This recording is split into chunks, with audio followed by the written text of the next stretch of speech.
Viens avec moi si tu veux vivre.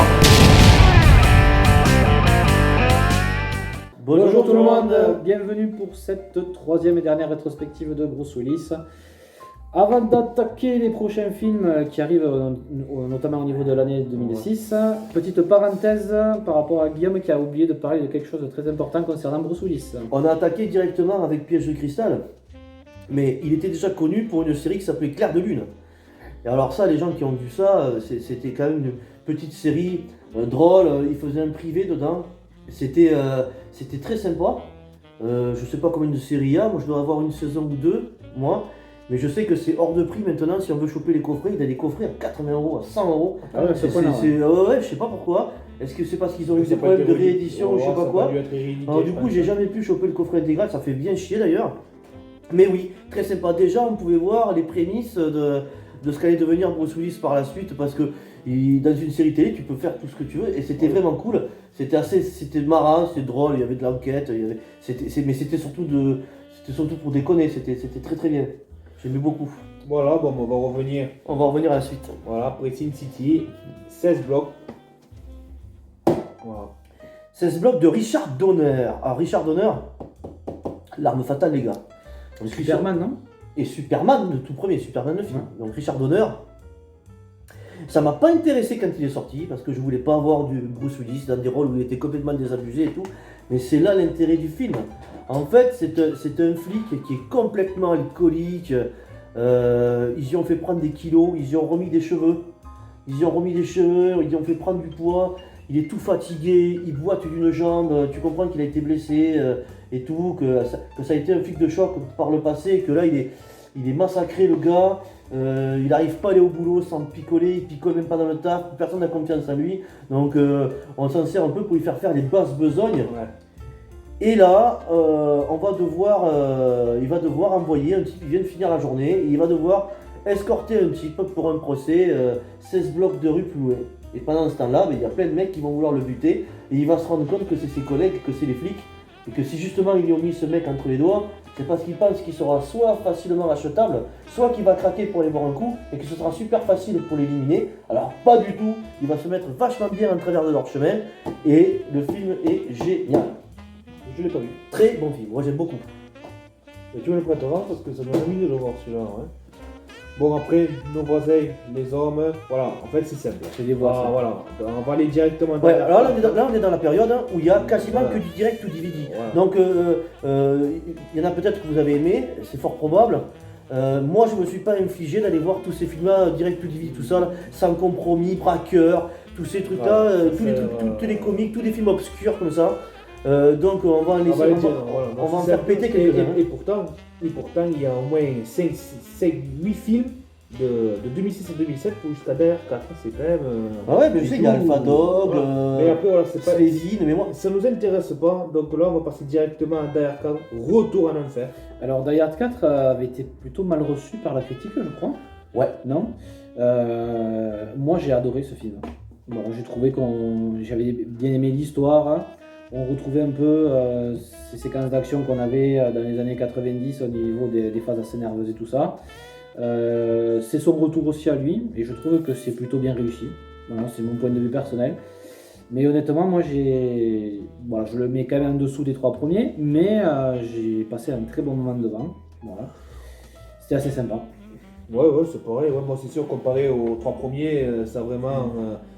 Bon voilà, c'est sûr en termes d'action, bon après il y a de l'action qui est pas mal, il y a les effets c'est mieux parce que bon, les années 2000, c'est plus qu'il y en a beaucoup plus. Et il y en a beaucoup plus, mais après, en termes de scénar, c'est sûr qu'il est moins bon que les... Après le scénario, bon c'est des cyberterroristes, Timothy Olyphant qui fait le job, hein, mais voilà, la scène avec l'avion, tout ça, je pense que c'est ça qui a dû perdre les gens. Ouais. Des scènes où il est tout seul en train de faire des trucs. Bon... Après c'est d'ailleurs, donc ils ont peut-être voulu essayer de jouer sur des séquences qu'il y avait qui étaient improbables dans les films. Déjà tu avais des grosses séquences d'action où déjà les héros faisaient des trucs de fou. C'était plus viscéral. Et là ils se disent je vais reprendre un peu les codes qu'il y avait un peu à l'époque, je vais mettre une séquence comme ça. Voilà, après... C'était plus viscéral, et c'était toujours sur des lieux un peu plus restreints. Là, ça traverse les États-Unis, de Washington, ils vont à Los Angeles, à Détroit, je sais pas où, ils sont tout le temps en bagnole, ils font des milliers de kilomètres. C'est vrai que ouais, C'est ça, je pense que ça a déplu. En général, il y avait toujours un aspect un peu claustro même d'ailleurs 3 si ça se passe dans la ville et si c'est des bombes dans la ville. Ils sont prisonniers des blocs oui. de la ville parce qu'ils posent des bombes un peu partout. C'est le méchant qui les envoie à droite, à gauche. Chaque fois, ils arrivent au dernier moment. Là, c'est des cyberterroristes, ils contrôlent tout, donc ils peuvent tout contrôler. Ils ont toujours un hélicoptère au cul, c'est plus grandiose, ils ont plus de moyens, les mecs. Du coup, est-ce que c'est adapté pour un Die Hard? Moi, je sais que je l'avais beaucoup aimé parce que, bien entendu, c'est sympa. Bon, je pense que le titre, il y a joué aussi. Il l'appelait Retour en enfer parce que l'autre s'appelait Une journée en enfer. Bon, il y a 2-3 trucs comme ça que je pense qui ont perdu les téléspectateurs. Le fait qu'il soit avec le jeune aussi, je sais pas si ça a été apprécié. Le fait qu'il soit avec le jeune hacker, je sais pas si ça a été apprécié. Bon, moi personnellement, je l'ai trouvé sympa. C'est sûr que c'est absolument pas à la hauteur d'un John McTiernan. Qui c'est qui l'a réalisé ce film-là?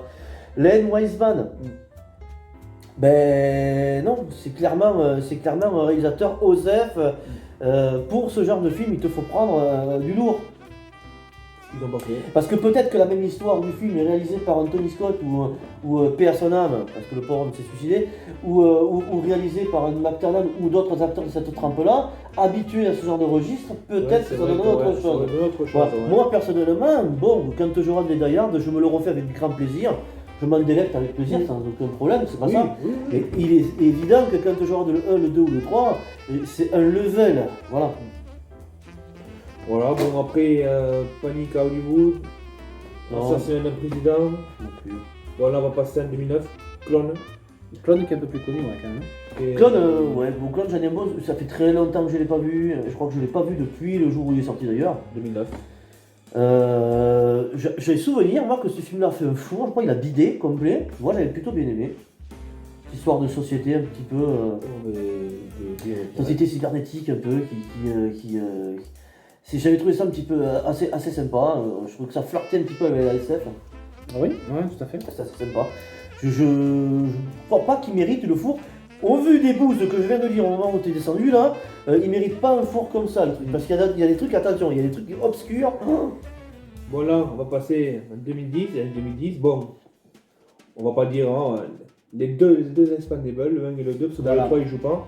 On va parler surtout de Expendable 1 et 2. Donc là, le 1, il a plutôt une apparition, si je me souviens bien. Ouais, c'est dans, le, anecdotique. Hein. voilà, dans le 2, on le voit beaucoup plus, mais là, c'était le plaisir de le voir aux côtés de Schwarzenegger et de Stallone. Voilà, ces trois acteurs connus de cette époque-là, ensemble, réunis dans une même scène, notamment dans la fameuse séquence dans Expendable 2 où ils sont derrière la vitre en train de tirer. Alors moi, j'ai plutôt envie de te parler du premier, même si c'est juste une séquence où tu le vois, parce que le 2, j'ai pas aimé. Voilà, le fait qu'on se foute un peu trop de la gueule de ces personnages-là, et enfin, qu'on se moque un peu de ces années 90 avec leurs répliques cultes et tout ça. C'est dommage, voilà, mais bon, c'est vrai que c'est important parce qu'ils n'avaient jamais tourné ensemble avant. Et là, le fait de les voir côte à côte en train de tirer, de discuter, même si c'est une séquence de 2-3 minutes, ben, t'es content de les voir ensemble, quoi. Sourire. Voilà, quand t'es fan. Ben oui, c'était génial. Après, je peux pas dire que je l'ai haï, mais il y a tellement de scènes d'humour qui te font sortir du truc. Moi, par exemple, la scène de l'aéroport, même si le film, il y avait certains côtés qui étaient mauvais dans le 2, on avait quand même apprécié. Mais quand ils arrivent à l'aéroport, ils sont tous les trois en train de mitrailler. Tu vois Stallone, Schwarzenegger et Bruce Willis en train de shooter des mecs et tout ça. C'est ce que je te dis. Et puis tout d'un coup, qu'est-ce qui se passe? T'as Schwarzenegger qui dit yippee-ki et t'as Bruce Willis qui dit je reviendrai. Et là, c'est le drame. Ils sortent des répliques cultes de leurs vieux films respectifs. Voilà. C'est pas bon, ça te sort Mais du film, c'est c'est ce que- débile. C'est ce que je te dis parce que c'est, je te dis, mis à part le fait de les voir tirer Voilà, ensemble, c'est ça qui est le chiant. quoi. film après de Expendable 2 est nul parce que ils n'arrêtent pas de se foutre de la gueule de cette époque-là, quoi. Quand ils Donc, disent. c'est d'où les fameuses répliques qu'ils reprennent et qu'ils le font d'une façon comme ça. Déjà dans Die Hard, Voilà. dans le premier, dans Piège du cristal, quand il dit yippee-ki, c'est au téléphone avec dans une scène comme ça, lambda, où il dit ça. C'est pas du tout, je vois pas pourquoi ça en est devenu une scène culte et pourquoi à chaque fin de Die Hard, il est obligé de dire ça aux méchants. Je trouve ça complètement con déjà. Le fait que ça soit. Je vois pas pourquoi. Je crois qu'à un moment donné, dans le premier Die Hard, il explique au téléphone qu'il est fan de Roy Rogers, un acteur de western des années 40, et qu'il avait une réplique yippee-ki-yay. Yippee-ki-yay, ça doit être peut-être une chanson qu'il doit faire, peut-être country ou un truc comme ça. Et qu'ils aient repris ça, et surtout qu'il le sort comme ça dans une conversation. Le fait qu'ils aient repris ça et qu'ils en fassent une fin obligée, une phrase mythique à dire à chaque fin de truc, déjà je trouve ça débile, déjà. Alors le fait que ce soit Schwarzenegger qui dit ça dans Expendable avec Bruce Willis, c'est encore plus con. Ça me fait chier, gros. Et voilà. Bon, mais là, on va passer. Bon, c'est pareil, après. Ah, c'est des films obscurs, hein. C'est des films. Sans compromis, sans issue, Lady Vegas, etc. C'est des films obscurs. Bon, Cashton, c'est fait pour avoir du pognon, quoi. Looper 2012. Ah, voilà, mais ça, Looper. Est-ce que tu peux me redire le nom du réal, par contre, parce que Alors, c'est Looper, très intéressant. de Ryan Johnson. Voilà. Alors ça, Looper, hein, c'est vraiment génial, avec Joseph Gordon-Levitt dedans, qui fait Bruce Willis jeune, et lui qui fait Bruce Willis de maintenant, vieux. C'est peut-être un de ses meilleurs films qui flirte avec la SF. Et pourtant, il a été énormément critiqué. Je pense qu'il a été très mal reçu par Ouais, il a été très mal reçu. Je sais que quand on l'a vu au cinéma, c'était régalé. Mec, c'est là, le film, moi j'ai très bien. adoré. Il y a un petit côté thriller d'anticipation qui flirte à la SF, qui en même temps s'essaye au super-héros un peu par rapport au gamin. C'est ça, Si oui, je me oui, trompe bien sûr. pas. Parce que c'est le gamin, c'est lui le méchant dans le futur. Un truc comme ça. Voilà, et c'est très cool. Ça joue avec des retours sur le passé et tout ça. En général, quand ils font des voyages dans le temps, ils s'enferment toujours à se planter eux-mêmes, comme dans Endgame ou comme dans plein d'autres trucs. Celui-là, j'ai pas souvenir qu'il y ait de grosses erreurs dans le voyage dans le temps. Non. Et non, il est très bien. Moi, ça faisait des années. T'as cette fameuse histoire où en fait, vu que c'est Bruce Willis quand il est jeune, en fait, il y a des gens du futur qui arrivent et il doit les dégommer de suite. Et quand il s'aperçoit que c'est lui qui arrive, t'as toute cette histoire qui est avec, qui est géniale après. Ah oui, Voilà, oui. qu'est-ce que tu dois- Et puis, ça fait, moi j'ai envie de dire que ça fait depuis peut-être 6ème sens, 5 à 5 qu'on n'a pas vu jouer dans un véritable beau film. Oui. Même si je vous en ai parlé de 2 ou 3 qui sont cool, comme Mission Évasion, 16 blocs et tout, ça c'est clairement un très bon film. Je le mets sans aucune honte à le mettre au même rang que les autres, quoi. Voilà, bon, après, on va passer en 2013 avec Die Hard, Belle journée pour mourir. Alors voilà, je pense que c'est le d'ailleurs de trop ça. Je l'ai pas. Complètement. Alors le film est très court quand même, il fait 1h30. Il y a 3 grosses scènes d'action. Voilà, là c'est l'histoire avec son fils. Honnêtement, Cet acteur joue mal. même si ça bouge, que tu t'ennuies pas parce qu'il y a des choses. Non, déjà l'acteur, comme tu dis, qui fait son fils, il joue très mal. Et là, lui, t'as l'impression qu'il est plus spectateur qu'autre chose. Non, c'est un d'ailleurs de trop. Mais lui, il quoi. cachetonne. Ils auraient même, enfin, je trouve qu'ils auraient dû l'appeler autrement le film d'ailleurs. tu vois. Lui, il cachetonne. Il vient pour toucher son chèque. C'est ça. Vu qu'il va faire John McClane, il se serait appelé Didier Lamouille ou Fifou, dedans c'était pareil. Il est venu, il a pris son cachet. Le film est chiant, même s'il y a de l'action. Alors par contre, la scène de course-poursuite au début, tout en practical, elle est vraiment cool. Ouais, mais c'est Très long, elle fait 20 minutes, je crois. En termes, voilà, il y a 3 grosses scènes d'action dans le film. Il est très court, ça fait que péter dans le film. Donc en termes de séquences d'action, tu t'ennuies pas, il n'y a pas de souci. Mais il n'y a que ça. Et Ouais, c'est vrai après, qu'il y a que enfin, voilà, l'histoire avec son fils, là, c'est pas, Voilà. pas terrible. quoi. C'est À la là- fin, il se retrouve à Tchernobyl. Il y a le gars qui doit protéger tout le long du film. En fait, il s'avère que c'est lui le chef des méchants. C'est ça qui te prend peut-être à contre-pied, l'idée du truc. Tu vas voir, c'est vrai que tu vas voir. Moi, j'avais pas compris que c'était j'avais pas calculé que c'était ce gars-là qui était le méchant. Mais bon, ce film, je l'ai vu 2 fois. Ça me suffit largement. C'est le derrière de trop, c'était. Il n'y a pas besoin de le faire, ça. Il n'y a pas besoin de le faire. Ou pas comme ça, en tout cas. Ou pas comme ça, c'était beau. Mais en tout cas, c'était pas. Non, j'ai pas aimé, moi. Là, on va aller dans les. Sin City, j'ai tué pour elle, mais Il y est par pas rapport au beaucoup, premier. il est pas beaucoup dedans. Puis le 2 est moins bon que le 1. Le 2 est beaucoup moins bon que le 1. Sin City, c'est le 1, il n'y a pas à chier quoi. Le 2, on peut le regarder, il est regardable. Hein. Mais il a un rôle anecdotique dedans. Après, voilà, Vice, Rock the Casbah, Extraction, Precious Cargo, Marauder, Tu peux descendre. LRF, First Kill, Actover. Par contre, un que j'ai aimé en 2018, Death Wish. Celui-là, je l'ai beaucoup aimé. Donc, pour moi, c'est peut-être un de. Alors, faut quand même me dire que c'est le remake d'un Justicier dans la ville avec Charles Bronson à l'époque, qui était un chef-d'œuvre quand même. Hein. C'était un chef-d'œuvre à C'était l'époque, un et très, très là, bon film. je trouve que c'est. Ben, Moi, je me suis vraiment régalé. Moi, je trouve que Charles Bronson il jouait dans des petites productions, c'était un peu pauvre. Ah oui. C'était le cinéma du pauvre un peu. Hein. C'était le cinéma. Aujourd'hui, ça serait des direct to DVD, ça. Même si Un justicier dans la ville, ça avait bien marché, c'est un film qui a fait date, mais moi je préfère la version avec Bruce Willis, moi. Déjà parce que je préfère Bruce Willis à Charles Bronson, surtout dans ce genre de rôle d'action. Parce que moi, si tu veux, oui, je suis un fan de Charles Bronson, mais pas dans les polars. Moi, Charles Bronson, je l'aime beaucoup dans les westerns, dans les trucs comme ça. Mais dans un genre de polar comme ça, je trouve qu'il est beaucoup plus efficace, Bruce Willis. Ah, moi j'adorais quand je l'ai. Je préfère, c'est peut-être, je préfère.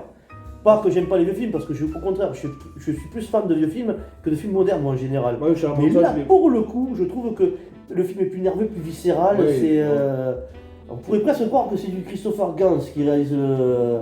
C'est vrai que pour Charles Bronson, ouais, c'était pas son. Charles Bronson, il était pas fait pour ce genre de film. C'est surtout qu'il a tué le concept, Charles Bronson, parce qu'il a joué dans le 1, puis après il y a eu Justicier dans la ville 2, puis après il y a eu Justicier dans la ville 3, et puis le Justicier braque les dealers, et puis le Je crois qu'il a fait ça Justicier. jusqu'à sa mort, je crois même. Le Justicier de San Francisco, puis de New York, et puis de Manhattan, et puis d'Aiguillon, et puis de Toulouse, et puis voilà. Donc voilà, il a tué le game un peu. Non, là, moi je trouve. Mais là, moi je trouve que c'est. Et ça faisait plaisir de revoir Bruce Willis en mode j'ai perdu ma famille et je me venge, qui sait pas trop comment faire parce que c'est pas un expert, et qui charpe des gars, quoi. Qui est chirurgien en plus, qui est cardiologue. De base, il est cardiologue, et du coup, il charpe des gars la nuit. Et le jour, il va dans son travail comme si. Voilà, et j'ai trouvé ça très très cool. Il y a une ambiance un peu fugitive, tout ça. C'était sympa. Et après, bon, On termine avec 2019. Glace. Glace qui est à la suite d'Incassable et de Split, voilà, avec Samuel Jackson et McAvoy dans le rôle du film de Split. Alors là, Bruce Willis un petit peu en retrait, alors on le voit beaucoup au début, puisque bon après il se fait capturer d'ailleurs. C'est un super héros là, clairement, et il travaille avec son fils, ça fait un peu comme Batman et Alfred, où son fils là au téléphone, il y a eu quelqu'un qui a fait ça à tel endroit, vas-y, gérer tout ça. Donc c'est assez intéressant de voir ça, ça fait une petite évolution par rapport à son personnage dans Incassable. Et il y va pour, à un moment donné, il y va pour arrêter la bête, voilà, le personnage de McAvoy. Et après ils sont capturés et ils se retrouvent enfermés là dans ce bâtiment où tu as cette psychiatre qui vient de leur parler. Ce qu'il y a de bien au niveau du scénario, c'est que tu sais pas si finalement ils ont vraiment des pouvoirs ou si c'est dans leur tête. Voilà, et le fait que ça soit psychologique dans ta tête, ça te déclenche une sorte de force surhumaine, enfin, ce style-là, quoi. Est-ce que t'as pas trouvé mieux James Pardon, est-ce que t'as pas trouvé le jeu de James McAvoy meilleur dans Split que dans celui-là, par contre? Si, alors là, la particularité qu'il y a par rapport à James McAvoy, c'est qu'il arrive à les jouer plus rapidement, je trouve. Après, non, j'ai pas fait attention, Split, c'est plutôt centré sur lui. Mais après, pour en revenir donc dans ce bâtiment, t'as Bruce Willis, le trois quarts du temps, qui va rester enfermé. Et après, c'est plutôt Samuel Jackson qui va prendre le relais jusqu'à cet affrontement final où ils meurent tous. Pour justement que Samuel Jackson puisse montrer au monde entier que les gens qui ont des dons existent, voilà. Donc là, Bruce Willis, soit il respecte son rôle, plus ou moins dans Incassable, on le voit un peu moins, mais voilà, c'est la continuité, il n'y a rien non plus d'exceptionnel, voilà. Et parmi les années entre 2010 et 2020, je trouve que, c'est un rôle assez sympa qu'il a, mais... Moi, je trouve qu'on n'a pas retrouvé le génie d'Incassable du tout, monsieur. Pourtant, c'est Night Shyamalan qui le réalise aussi. Moi, franchement, j'ai voilà. pas du tout découvert le... J'étais content quand j'ai vu la scène finale de Speed qui te spoilait que en fait c'était canon dans l'univers d'Incassable et que ça allait nous amener une suite qui est Glace. Surtout face à la bête, parce que James McAvoy, dans tout le film Split, je trouve que c'est une dinguerie la façon dont il fait ça. Le jeu d'acteur Là, est exceptionnel. Ouais. On lui oblige à faire 320 personnages en 10 secondes. Du coup, de temps en temps, forcément, on tombe dans du surjeu. Il n'a pas forcément le temps de le faire comme il faut. Il est plus dans ça, il est parti dans d'autres registres de films. Donc, du coup, se repositionner dans un personnage comme ça, c'est très compliqué. Ça me fait penser à Anthony Hopkins. Se replonger dans Hannibal Lecter, c'est pas forcément facile 20 ans plus tard. Bon, là, c'est pas vieux, c'est quelques années à la suite. Donc voilà. Mais il n'empêche que jouer un rôle comme James McAvoy, c'est très compliqué. Donc, je trouve pas le film très bon, je trouve que c'est mou. Si ce n'est que je trouve que Samuel Jackson il retombe vachement bien dans le rôle d'Elijah Price, formidablement bien dans le rôle d'Elijah Price. Celui qui ressort. Bruce Willis, pareil, c'est assez sympa, mais je trouve que ça manque de nervosité, ça manque Ah de oui. puissance dans les scènes d'action. Alors bien entendu, c'est pas des films qui se veulent étant des films d'action, ni incassables d'ailleurs. Mais là, le fait qu'ils se battent contre la bête, ça aurait dû être un peu plus d'épique quoi. Voilà. Même s'ils le tournent d'une façon, alors ça m'embête de dire ça, un petit peu réaliste, c'est-à-dire que oui, ils ont une force surhumaine, mais ils peuvent pas non plus te soulever un camion. D'ailleurs, on en avait parlé quand on avait parlé des flops et des meilleurs films de l'année de 2019. On n'avait pas fait la critique, mais on avait vite fait parler, mais je l'avais dit ça. Le problème, c'est que tu fais quand même un film sur des gens qui ont des dons et notamment qui ont une force surhumaine. Donc, c'est bien d'en rajouter un petit peu. Voilà. Et c'est vrai que le film de ce côté-là est très mou. Voilà. Même si c'est pas le but de Night Shyamalan de nous faire des scènes d'action épiques, on l'a bien compris. Mais ça aurait mérité quand même au moins une bataille finale, enfin un combat final plus nerveux quand même, plus Même nerveux. Même si c'est que du mano à mano entre lui ça. et l'autre, mais au moins que ça aille d'un endroit à un autre, que ça reste pas figé. Après, le film est très bien parce que même toi, en tant que spectateur, tu sais pas si effectivement ils ont des pouvoirs ou si vraiment ça vient d'eux, comme ça, c'est psychologique ou pas. Mais c'est vrai qu'en termes de rythme et surtout à la fin, Bruce Willis, voilà, c'est dommage que ça castagne pas plus. Quoi. Moi je trouvais Voilà. qu'on n'y croyait pas à cette histoire non plus. Depuis le début, on sait que cette organisation elle a l'air chelou et que moi j'ai pas cru un seul instant que ça pouvait être. Ils ont essayé de nous faire jouer sur ça, sur le doute du fait que ce soit qu'ils aient des pouvoirs ou pas, et j'ai pas cru un seul instant. J'ai vraiment pas cru un seul instant. Non, moi j'ai trouvé qu'il était Après, Bruce Willis, voilà, il est dans son rôle. pas mauvais, Voilà, il est mais. dans son rôle, mais sans plus, quoi, vraiment sans plus. Honnêtement, je l'ai pas acheté, car ça me va très bien. Non, non, il n'existe pas pour moi. Moi je l'ai pas vu comme ça, moi j'y arrivais. Et voilà. Voilà, bon ben. On a fait le tour, je crois, de cette rétrospective de Bruce Willis. Hein. Bon, même s'il y a eu quelques films qui sont arrivés après Glace, pas Ça arrive beaucoup. après, mais bon, Et d'autres c'est qui sont pareil, en c'est des préparation. trucs. Il y a un film qui est en projet en 2021, Midnight in the Sweet Grass, pardon. On rentre dans les mails, On verra bien. Pour ceux qui ont vu, j'ai pas parlé de Raid, j'ai pas parlé du Raid 1, parce que je sais qu'il y a eu Raid 2, mais apparemment Raid 1 est un bon film, je les ai pas vus, je pensais que c'était des gros navets à l'époque, où il y a dedans, il y a Malkovich, ils sont toute une équipe, il y a Morgan Freeman et tout. Apparemment le premier est sympa, apparemment le premier est assez sympa, donc il faudra peut-être que j'y jette un œil, un de ces quatre, je le regarderai, j'essaierai de me le procurer. Mais là je peux pas en parler parce que je les ai pas vus, parce que ça m'intéressait pas, c'était une période où Bruce Willis faisait que de la merde et du coup voilà, hein, j'ai économisé 10 € d'aller au cinéma à chaque fois. Parce que tu vas en voir un c'est nul, tu vas en voir deux c'est nul. Après ça sort en DVD, t'en achètes un c'est nul, t'en achètes deux c'est nul. Bah à la fin tu te dis mais merde quoi. Et pourtant je suis un énorme fan de Bruce Willis, j'aime beaucoup. Ça a été un de mes acteurs préférés pendant très longtemps. J'aimais beaucoup Schwarzenegger, Stallone, Van Damme et tout. Et quand lui est arrivé, il avait un jeu d'acteur qui était meilleur. Et quand je l'ai découvert à l'époque, immédiatement ça a été mon préféré pendant longtemps quoi. C'est vrai, ouais. Dans les Action Man comme ça, voilà, donc non, c'est un très bon acteur. Très talentueux, comme on l'a vu sur les autres vidéos que vous verrez. Il peut jouer divers rôles, c'est vrai, Voilà. c'est Il est impressionnant. plus vaste, voilà. C'est Il est plus plus vaste, posé en même temps comme acteur aussi. Et encore une fois, c'est dommage. C'est dommage, et là c'est lui, qui fait des mauvais choix, qui fait des films de feignasse parce qu'il a plus envie de se faire chier. Oui, voilà. Il sait qu'il va prendre son billet, il fait des pubs, il fait des films comme ça, il vient, et il cachetonne et puis terminé quoi. Et bon, ça fait chier parce que c'est un mec qui a du potentiel énorme ça. T'as Nicolas Cage qui fait pareil, alors paraît-il qu'il serait en train de rebondir lui.